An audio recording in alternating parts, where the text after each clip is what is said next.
Welcome back, everybody, to the campus cover. It's been about a year and a half hiatus, but we're making the comeback with half of the original team. Joining me now is the new co-host, Mr. Patrick Norton from up in Chicago. Hey, nice to be here. I'll be hopping on every week from now on as the second member of the campus cover team. And yeah, pumped to have him go, even if he is a Bears fan. Yeah, Bears fan, Cub fan, Hawks fan, Bulls fan. So I just typically love to support teams that are very bad at what they are trying to accomplish. Let's see, what do we got here? I gamble a little bit, not really a lot, but I love to tell people how to gamble. That is where I come in. That is my specialty. And I'm wrong a lot, but I still want you to listen to me because when I'm right, hell yeah. I mean, that's what this whole podcast is anyway. Just amateurs telling you what to do, but if we actually knew what to do, then we'd be millionaires and not have a podcast. So. Sure, exactly. So that's that. And I can't believe I'm hosting a podcast with a Chicago sports fan. So I've let myself go, but it's fine. Happens to the best of us. With that being said, MLB's back. Never thought I'd see MLB opening day, middle of July, but here we are in the post middle of COVID.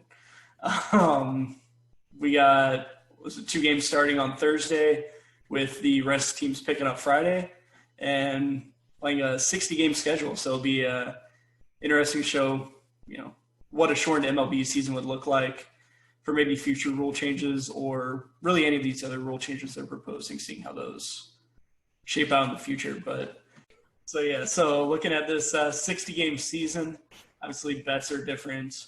The whole scene, the whole future scene is completely different. Win totals are obviously lower. Division odds, you're going to have a lot more underdogs with the chance to win the division or win the pennant. Even awards odds, like there's way more of a chance that somebody just gets hot for a couple weeks and wins MVP. Like that's way more a possibility. I forgot to clear this with you ahead of time, but I think something that does need to be taken into account, and it probably already has in Vegas, but especially when you're talking about these teams, just you and I, are the players that have opted out, the significant impact players that have opted out. I have an impact. And I have a quick list, about 15 names here. Oh, great. You have Mike Leake of the Diamondbacks, Felix Hernandez for the Braves, although I'm pretty sure he was on a minor league deal. I don't think that he was for sure going to make their major league roster anyway. Nick Markakis, Braves. Colin McHugh of the Red Sox, but he just had surgery not too long ago. Michael Kopech of the White Sox also had Tommy John last year. Ian Desmond of the Rockies, David Price of the Dodgers, Jordan Hicks of the Cardinals, also post-surgery, although he did come out and say part of it is because he has type 1 diabetes, so it is a pre-existing condition as well. And then Buster Posey, of the Giants, Joe Ross, Ryan Zimmerman, and Wellington Castillo, all of the Washington Nationals. Yeah, the Nationals are definitely taking a big hit from this. Especially if you lose a catcher right when you can have 30 guys on your team. Right, and lose another pitcher like Ross. Yep. It's going to hurt. But, yeah, just everything's jacked up this year, from players sitting out to only having 60 games, expanded rosters, universal DH. There's, the new extra innings rules, which doesn't make a lot of sense why that came up now, but sure, whatever. Sure. Yeah. So is that this year? Is this year if it goes to extras, you have a runner on second to start? Yep. Anything? Yep. Okay. That is starting now. One of these exhibition games actually just had that today. Okay. Looking at win totals for the year, most of them, 60-game season. Everybody's hovering really in the high 20s, low 30s. Most of the teams. Were there any that really stuck out to you as being way off the board, any that you really like? Way off the board, I don't know. I in win totals, not so much, but I think across the board, I think a lot of people are Pretty low on the Washington Nationals, considering that they did just win World Series. Sure, we did just mention that they lose Joe Ross, Valentin Castillo, and Ryan Zimmerman, but at the same time, I feel like they do still have that young core that's going to be playing, and they do still have Steven Strasburg and Max Scherzer. Like, they're still a force to be reckoned with. And 33 is no like terrible number or anything like that, but at the same time, I still expect them to have a better year. So I in my opinion, that's an easy over for me. Yeah, so you're looking at Nationals over 33. I'm taking Nationals over 33. Which on a full 162 game schedule, that'd be about 89 wins. So you're saying basically they're a 90-win team in a normal year, defending world champs. Okay, I don't hate it. I'll just point out that, like you said, that they have a lot of holes because of people sitting out, lost Anthony Rendon playing in a competitive division, but they're a team that they do like have Scherzer, Strasburg, that they have Soto, some of these guys that can they're not a bunch of scrubs out there. That they are probably going to finish above 500, and I can see that 33 cashing in for you. Sure. In addition to that, you think about it, the Dodgers, I actually kind of like where the Dodgers are at 38.5. I don't know if I'd go over or under right now. Gut tells me over, but they'd be 20 games over 500 if that were the case, and that's just kind of a steep number in a 60. In a normal season, that'd be about 104 wins. Yeah, so that's quite a bit. But other than that, there are only teams that I don't like in terms of, or teams that I don't think will hit their mark. White Sox, I don't see hitting 32.5. They've had the Cubs number in the last two preseason games, but other than that, yeah, they have a young core, but that I hate to say that they're too young, but they have a lot of unknowns on their roster. And you can tell me that, he raked in AAA or he raked in AA last year. Cool. I would love to see him against some actual major league pitching. In a season especially where every game is worth 3 times as much or just a shade under 3 times as much. Basically. So I definitely have the White Sox under 32.5. And that's pretty much where I'm holding right now in terms of anything that I have hot or anything like that. So. Yeah, I really had 3 that kind of jumped off the board to me here. That the one team I feel like that people might have soured on a bit, that I'd probably take the over on would be the Houston Astros. I hate myself for it because the whole cheating thing, the whole Astros thing, they're going to get beaten by a ton of balls, but at the same time, that's going to help them too because that's more runners. Yeah. Yep. But I mean, just looking at their roster from top to bottom, like they're pretty fairly stacked. But there's a lot of guys still there. I mean, they still have Bregman, Altuve, Springer, Correa, Brantley. Like they, top to bottom of the lineup, they're stacked. They lose Garrett Cole, but they still have Verlander and Greinke, although they're getting up there in age. McCullers is back, and then they have a solid bullpen to go along, a pretty good bullpen to go along with that. So I think that looking at their win totals 35, hitting the over 35 would be a pretty doable task for a team of that caliber. That sure. Looking at a 162 game schedule, that means that they'd be a 95 win team, which obviously is tough. They've been at before, but yeah, but they're more than capable.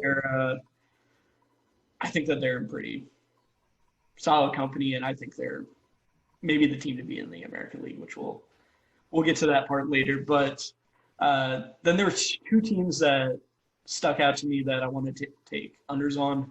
Just wasn't as high on them as I would be some of the other teams, particularly in their divisions. That you mentioned the White Sox. I almost went that direction, but I did go with the Boston Red Sox under. Okay. They're at 30.5. I like that. I had that as well. Do you? Yeah, they're at 30 and just a shade over. That'd be basically betting that they're 500 or less. Looking at the roster, obviously, Devers, Bogarts, JD Martinez, Benintendi. Like, those guys are good. The rest of the roster, not great. Don't know if you've looked at that rotation, Yeah. but when your ace is Martin Perez, you might be in for a rough season, especially when you're playing and the Rays. And when your manager is Ron Renicky, too. Oh, yeah. And that doesn't exactly bode well. And when your manager has gotten fired and Ron Renicky is now your manager. Yes. Martin Perez, Nathan Eovaldi, Ryan Weber, Brian Johnson, and Matt Hall are projected. Top 5, which shout out Matt Hall, Missouri State. But, I mean, even that bullpen, like, Brandon Workman's their projected closer. Like, this, they have some of those bats in the top half of their lineup, but outside of that, there's just nothing to get excited about. And with the Yankees, the Rays, and I even think the Blue Jays are better than them, and having a decently tough schedule, I would shy away from the Red Sox here, and I think they finish below 500. Well, and it didn't help that Eduardo Rodriguez was, let's think. Eduardo Rodriguez had COVID recently, and he had it, and so he hasn't kind of been included. I think Renicky said recently, or it was either reported, that he's probably only going to get 3 inning stints to begin with, and then hopefully advance him from there. But he's easily their best pitcher in that terrible rotation. And when he can only pitch 3 innings a game, that doesn't really service you well enough. Right. And he's also just not that great anyways. No. The other team I have, I think you'll likely agree with me on, is the Cincinnati Reds. Under? Are we taking the under? I'm taking the under. Hell yeah. All right. We're on board. They seem to be the sweetheart of the media right now. Yeah. To everybody's cashing their tickets on. And it's just not going to happen. No. I mean, they got Castellanos, got a couple other guys, but also Mike Moustakas. Ooh. These guys are going to mash in Great American. Sure. But I just don't see a lot to get excited about. I mean, like, they picked up, Castellanos, Moustakas, Brady Galvis. Like, these are a bunch of guys that I don't think they're top of the line guys. They're guys that are going to mash. No. Probably about it. Going to strike out a lot. They're going to basically, they provide power, which is what they have. A team full of Adam Dunns is what they have. They have a team full of Adam Dunns. They had one, now they had to get more. Yeah. And honestly, couldn't help themselves. Think though, like, but Joey Votto's almost 37. I mean, Moustakas 30, almost 32. Winker's fine. It's for average, not much else. Nick Senzel, like, there's some guys there. And then their pitching staff, Bauer, Gray, like, those are 2 guys that have done well in the past, did well last year, but will they be able to continue that success? And then, Luis Castillo is obviously good, but I just don't like. Yeah, they have a rotation that I think is good, and it's good on paper, but I still have questions about no matter how many times I'm going to see them.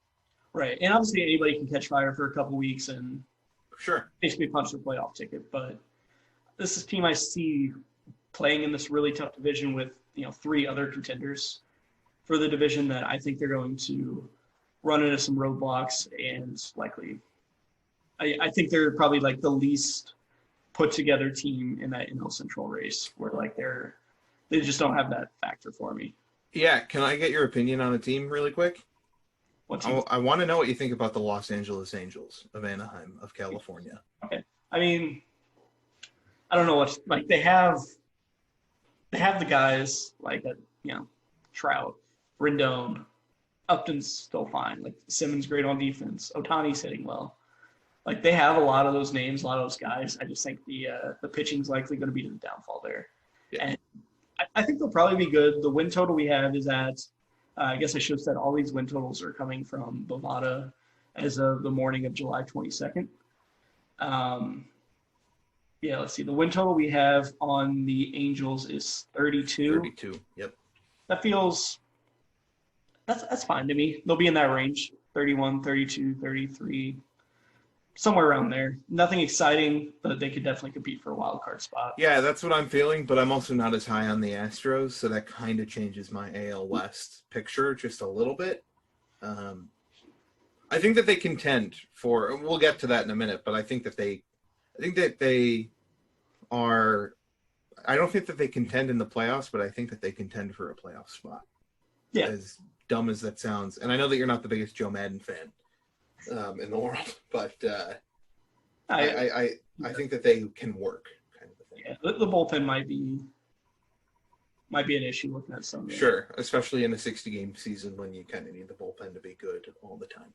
Yeah, just the whole starting rotation is kind of a mess and very injury prone, but we'll see what happens. And got to be excited about Ohtani. He's fun as hell. And Trout, I guess that's one thing to look at with an Angels bet is, Trout's expecting to be a father. I mean, he said today he's playing the season despite prior reservations, but, his wife could have a baby at any point.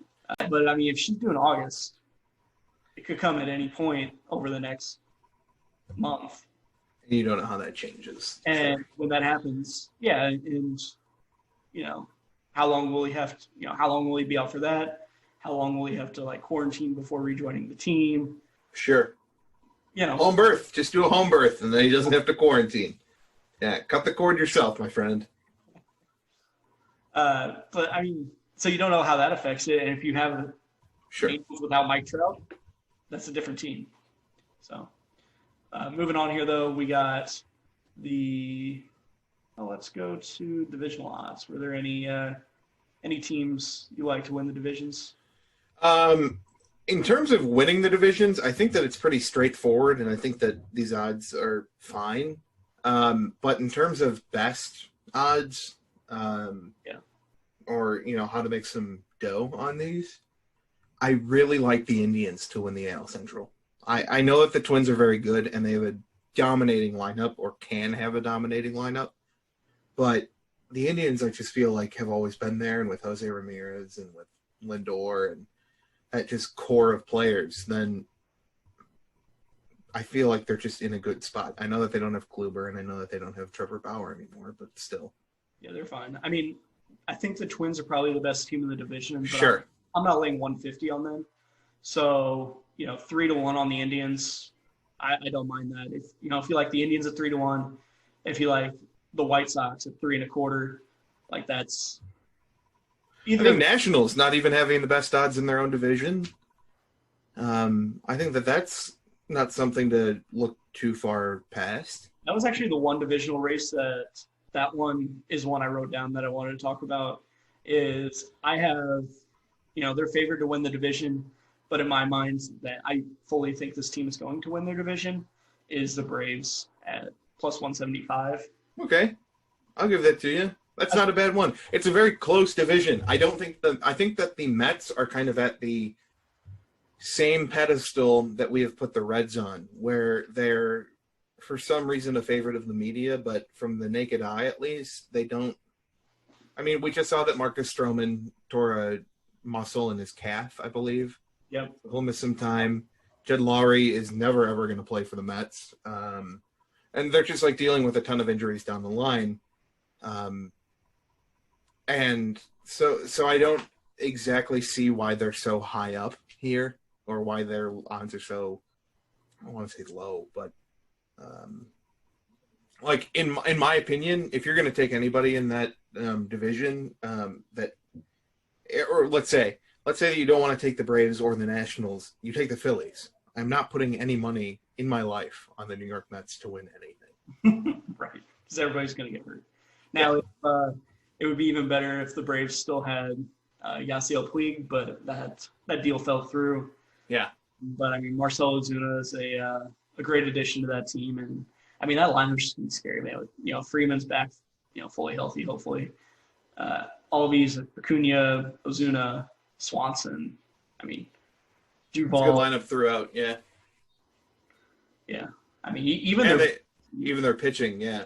Yeah, on the bench, you got Matt Adams, Tyler Flowers, Hechavarria, Charlie Culberson, and Yonder Alonso. Those aren't scrubs. Those are, no. cool guys. And then, yeah, the pitching is the one place I'd maybe raise some concern, but I'm a big Sean Newcomb guy, and even like Soroka's not bad. And the bullpen, while the bullpen doesn't have any top names, I think it's a lot of like serviceable guys who can plug the team, throughout the season. They're a team that should definitely be considered a favorite to win that division, but for me, it is just so difficult to count out the Nationals after their like poetic World Series victory last year. There's a good chance that like they're just not good this year, either a hangover or, hey, they just hit a stride and rode that wave all the way through the playoffs. But we saw, or at least I saw enough of them from last year between Juan Soto and Victor Robles and I guess not Ryan Zimmerman. And it sucks that they lose Rendon, but other than that, like, I feel like they have done a pretty good job of being able to keep at least a little bit of that together, and I wouldn't count them out over there. Yeah. I do got to ask you, NL Central, what are you thinking? Shut up. Well, personally, Cubs, I think they're going to go 60-0. But we've already mentioned that, so I won't go back to that point. I think the Brewers. How do the Brewers have the fourth best odds to win a division in which the Reds are not terrific or haven't done anything impressive yet? So, seeing that you just put your headphones back on, I'm going to see what you heard from me. No, I said that the Brewers. I really like the Brewers. Not to necessarily win it, but I don't know if you can beat the 325 as opposed to anybody else in that division. Yeah, the 325 on the Brewers is – I don't hate that at all. It's money to be made, sure. I mean, for a team with, the fourth best odds in their division, I mean, they obviously have a better shot of any other team with the fourth best odds in their division. Now, is that a typo, or do the Reds legitimately have the best odds in that division? The Reds, as of this morning, do legitimately have the best odds. Why? I don't get that. I don't get it. I believe they started around 3-1, and then the publics ran them to 240 plus 240. Wow. I'm not a fan of that number. I want to be honest with you. Looking at the Cubs, your lineup is. I think your lineup's the best in the division. Yeah. Obviously, the pitching might be the downfall, but if it's not, it depends who's healthy and it depends who's there. I don't really know. And I don't want to be a homer and pick the Cardinals, but I think things look okay for the Cardinals. If obviously, like you said, if everybody, you can't discredit what Jack Flaherty did in the second half of the year last year. So he had like a .9 win ERA. Is that right? Something like that. Which is like the third best of all time after the All-Star break. Of course, he's let Matt Carpenter hit home runs off him in the inter-squad game. Yeah. So. Yeah. Remember when Matt Carpenter made $1 billion off of his salsa because he hit 6 home runs in 6 games? And like all 6 of them seemed to be against the Cubs. I don't think that they actually were, but I think 4 of them were. Yeah. It was heartbreaking. Yeah. But so then, just looking at pennant odds, World Series odds, any teams you would take? Pennant odds. I didn't write down any pennant odds for reference. I mean, I obviously have the odds written down, but sure, none that stick out to me that I like enough to take. Personally, Brewers at 1,600, not a bad number to take them at, especially if you think that they can win the NL Central. Because if they're good enough to win the Central, then they're definitely going to be a force in the playoffs. Because I genuinely, that's something that we should talk about quickly. Is who is the most difficult schedule in terms of teams are only going to be playing their American League counterpart. So, like, the Cubs get to play the Tigers and Royals and White Sox and Pirates 10 times or whatever they play each other. Yeah. Looking at World Series odds, like, I know you mentioned the Brewers, you like them 16-1 to win the pennant. I don't mind that. I wrote them down as I like the 33-1 for the World Series. Yeah. If they make a run to if they're in the playoffs, 33-1, you could even start hedging if you want to at that point. Sure. Just against them and hedge your bets so you come out with something there. but I don't hate them 33-1. And that's, I guess, the only other NL team I added is I'll take a flyer on the Rockies, 150-1. All right. You know, they get hot, hit a bunch of home runs, they make the playoffs. You can easily hedge a 150-1 ticket. Obviously, I don't think the Rockies are going to win the World Series, but with odds like that, if they just get in the playoffs, I think you can make that. It's an anything can happen kind of year. I think that kind of changes things, and we'll have to revisit that if within the next 24 hours the Players Association and the league decide to expand the playoffs, because if now you have to go through a formatted tournament essentially, which I guess sort of what they have now, but something more complex, then I think that kind of changes things. And I don't think that it bodes well for teams like the Rockies that have these immense odds. So yeah. So obviously this is a year that anything can happen, and if you can get a good number with them and you don't think things are going to expand, you know, they just got to make the dance, and you can start hedging them from there. I had 3 teams highlighted that I liked for their odds, and that would be the Brewers, which you mentioned, the Nationals, because they're repeat champs. Come on, man. Which does not happen, but you're also talking about a 60-game year. How many times can we say that this year is weird? Probably the 60th time that we said that. Speaking of 60, have I mentioned that it's a 60-game weird season? And the Cubs at 24-1, hell yeah. I'm taking them, and you kind of helped me out with this point, so now I don't seem like the worst human being in the world, but that lineup is so dominating, in my opinion, that when you lead off Bryant and then have Rizzo right after him, Rizzo came back, his first game since July 5th, which was an intra-squad game, plays today against the Twins, cranks a 2-run homer in the first inning, and I immediately looked at my dad and said, 60-0, game, like, the season is over, why even play it? If we're going that route, I'll take the Cardinals 25-1. Hell yeah, go for it. But teams that I really don't like, and I hate to keep hitting on them, the Reds. I don't see. I think that the Reds have too high of odds for this. Yeah. No, fading. I don't like the Phillies, to be honest. Where do we see the Phillies? 30-1. 30-1. I just don't. I don't love the Phillies this year. They have a lot of those star guys at the top, and then there's just kind of scrubs afterwards. And you lose a Bryce Harper, your season's over. Like, I don't see this. I've always hated, especially during a 162 regular length season, when people are like, oh, why even play the year Dodgers and Yankees are going to be the World Series? This year, with it shortened, you kind of get the feeling like, hey, yikes, we might be on that path. Anything can happen in the playoffs, and we've seen how players perform on both teams a little bit differently when the stakes are raised. But if you're good in the season in which games are 3 times as much, it's almost a playoff scenario. Like, you have plenty of time to get ready for those, for when it means something. Yeah, and the like you said, the Dodgers Yankees, like, everybody was like, that's a foregone conclusion. And I bet the Dodgers, before they even, it was like the day they got Mookie, I went ahead and took the Dodgers back in like February, March, whenever that was. Yeah. And since then, their odds have went even, they're even lower now. Both them and the Yankees are plus 375. In a short season like this, I am not touching that. That's just not worth it to me. Because, like, anything can happen. If it was a 300-game season and we knew that, like, the 2 best teams would probably end up winning, then sure, I would take that. And with the playoffs, like, maybe that even helps them a little bit, just in terms of playing worst team in the first round, like, increases their chances to move on and so on. But I'm not touching the plus 375. The team I am willing to lay that on, they're tied for the 3rd highest odds with the Braves, but I'll take the Astros at 12-1. I already said I like the win total, but, I think they're just as good as the Yankees, or, at least same level.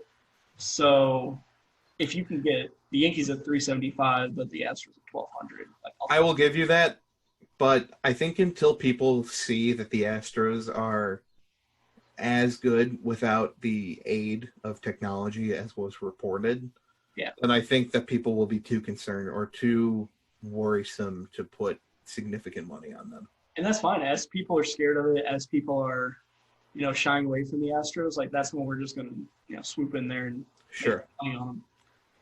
And then the other team I was going for, long shot in the AL, Rangers are 80-1. Don't love the team, but that price is hard to pass up for a team that I think could be contending for a wild card spot. Because as you look at the odds elsewhere, there's a pretty definitive line of where it cuts off from teams that are expected to be in the playoff race to teams that aren't. Where it goes from the Red Sox at 35-1 straight to the Diamondbacks at 66-1. Rangers then go to 80-1. And the Rangers are one of those teams that I think they're better than the Red Sox ahead of them. They're, they get hot. They're possibly better than the Padres or the Phillies or, any of those middle range teams where in an AL race that, maybe the Angels have an injury or the A's or even the Astros, somebody in their division, and the Rangers can put together, 30, 35 wins and get in the wild card spot. And, pardon me, but the White Sox having 20-1 odds on the World Series, which are better than or depends how you're looking at it, better than the Cubs, is bullshit to me. Pardon me, but that is ridiculous to me. And when are we going to say enough is enough when saying the season is weird and using that as an excuse to just bullshit our way through these odds? Because putting them at 20-1 is an insult to every team below them. Up until the Cardinals should have better odds. My thing is frozen. Hold on. The Indians, I think, should have better odds. I think the Brewers, absolutely. I think you can cut it off because I would put the Brewers above on this list that we're looking at. I would put them above the Phillies and then cut them off there. And that's where, and you put the White Sox in that bottom level, either in between or wherever, because I just don't see them having that high of a shot. I get that they're young, but this is not a year where being young is necessarily the best thing for you, because you're just going to have fresh veterans the whole season. There's not going to be a period for them to peter out or anything like that, because you're not playing a 162 game regular season. You are not doing the normal things that, or a good example would be last year when the Cubs were in it until the end. And then with 3 weeks left in the season, I think they played St. Louis, and St. Louis just blew right through them because nobody had any strength left. Baez and Rizzo were both hurt. You're not going to have that. Injuries are going to be more significant, sure, but I don't think that youth is necessarily the ultimate power or this great power up to boost a team. And I think that's all the White Sox have right now. Right. And even Kopech sitting out, that's significant. Yeah. Were there any player bets, Cy Young, MVP, Rookie of the Year that stuck out to you? Let's see. I kind of like Berrios for the AL Cy Young, 14-1. That's the only one I wrote down. AL Cy Is there really? Yeah. Pretty much for the AL Cy Young, that's the only thing that I liked. As for Rookie of the Year,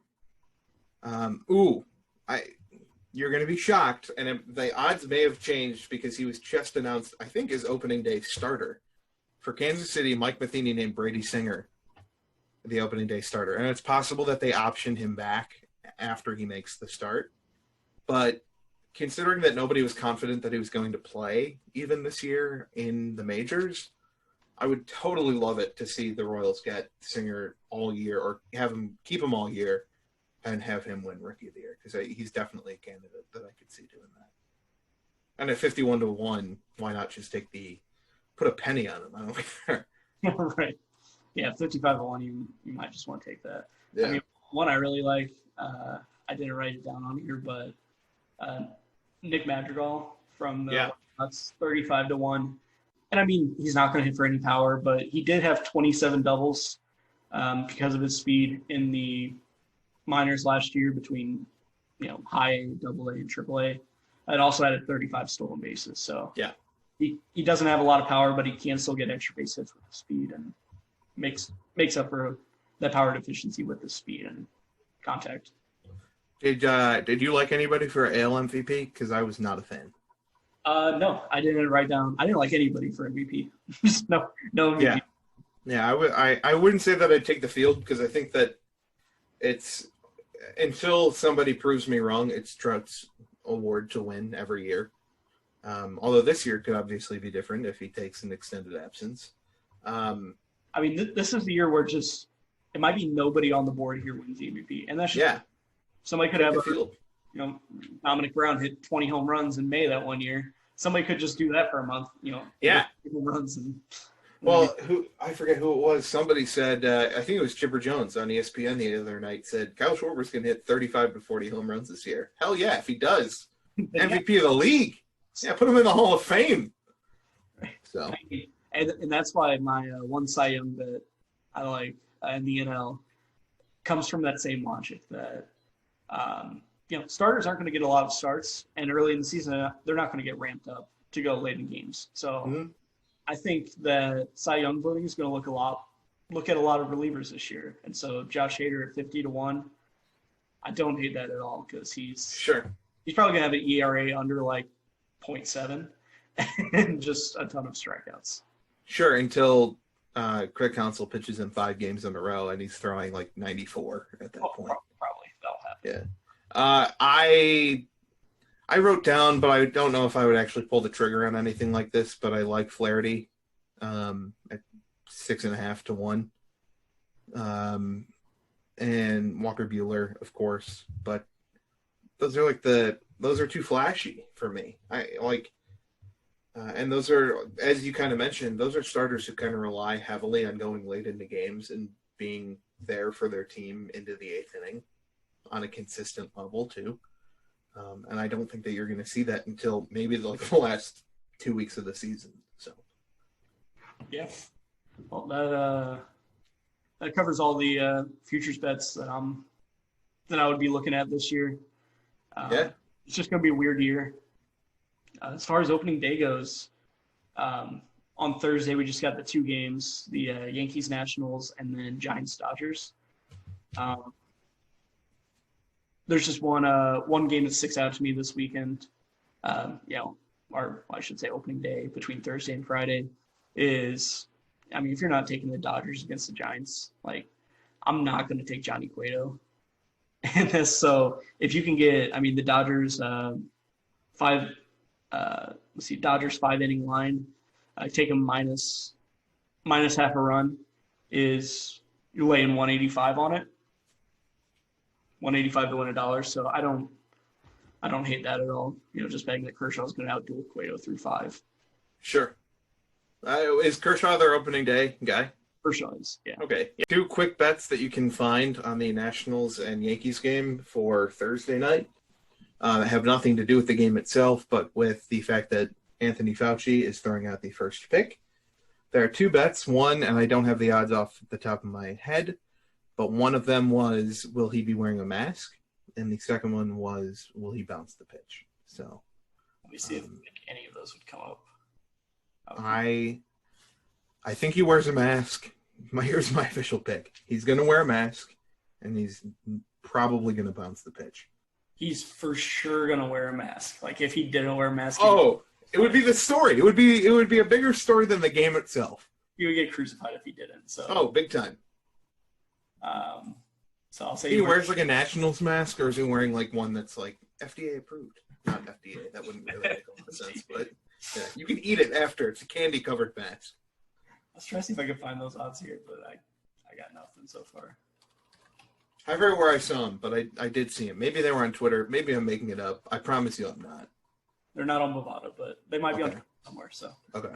But I have no idea on his baseball acumen, how well he pitches. So I would stay away from that one. But yeah, whatever the odds are that he's wearing a mask, I'll take that to the bank. Yeah, hammer that. So hammer that one. All right. Well, that about wraps things up for the episode 40 whatever of the campus cover. I guess this is technically episode 44, episode 44 of the campus cover, but the episode number one. Episode number 1 of the new campus cover. So cheers to that. Baseball is back.